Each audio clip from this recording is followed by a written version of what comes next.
they can pay the ransom or they can recreate all of the data. And we have been through a couple of those, and let me tell you, Christopher, they are not fun. They are extremely nerve-wracking, and it's generally after those experiences that people are willing to make the investment into doing cybersecurity right.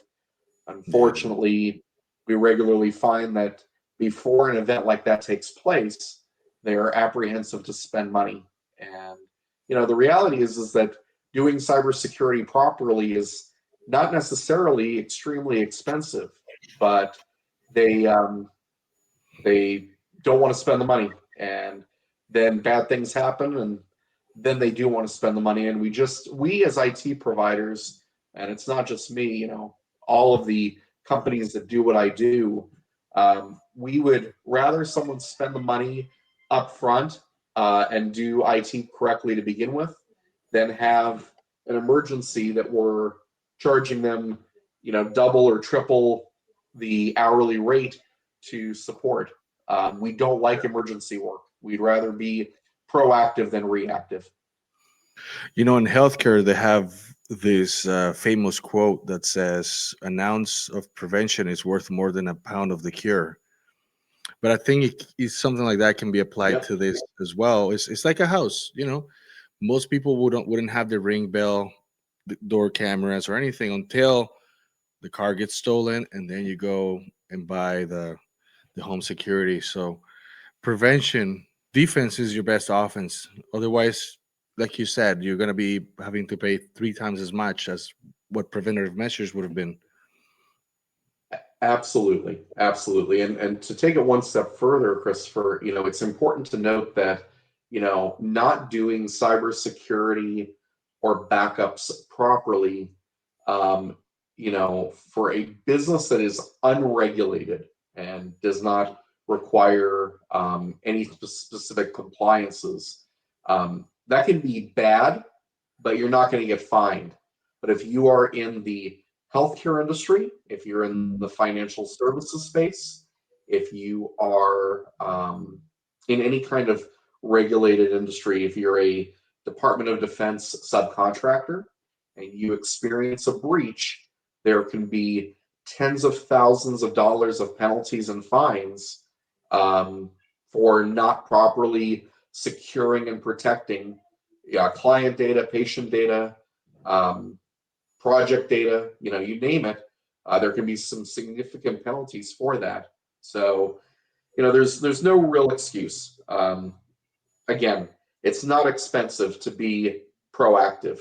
We're talking for most small businesses a couple $100s per month versus spending, you know, any kind of remediation efforts or investigation by, a company that handles a breach of data or a ransomware event. You're probably looking at between a $20 and $100,000 expense on a small company, and between 100 grand and $1 million on something in the mid-size arena. And that doesn't obviously even take into account employee downtime and lost revenue and all of the other things that people have to factor in. These cybersecurity breaches, they're only becoming more and more rampant. And something that someone should never think is we're too small for it to happen to us. If anything, they are just as likely of a target as someone who's large. We've seen small companies get attacked, and we've seen big companies get attacked. Size is not relevant. Um, do you ever come across sabotage from um, a bad employee who probably wasn't agreeing with the reasons why he or she was let go? Or does that happen in your space? It does happen in our space. We've been, excuse me one second, Chris. Yep.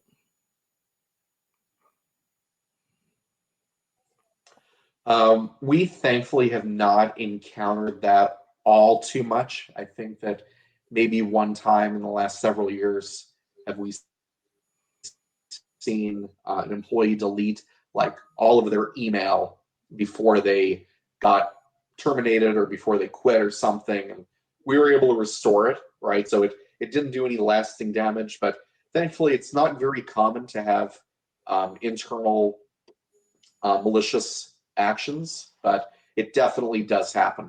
Um, but kids are not like that. Partners are not like that, and so you have to sort of be very intentional about your work-life balance and even your health as well. Like just put a time block. Your 2 o'clock workout, your 6 o'clock in the morning workout. Just be very forceful because it's very easy to let the work just take over. So yeah. 100% balance in everything is so critical to living a long, happy, healthy life. Yes, sir. Okay, my friend, on that note, unless you have any final thoughts, I think we're good, man. That was pretty insightful.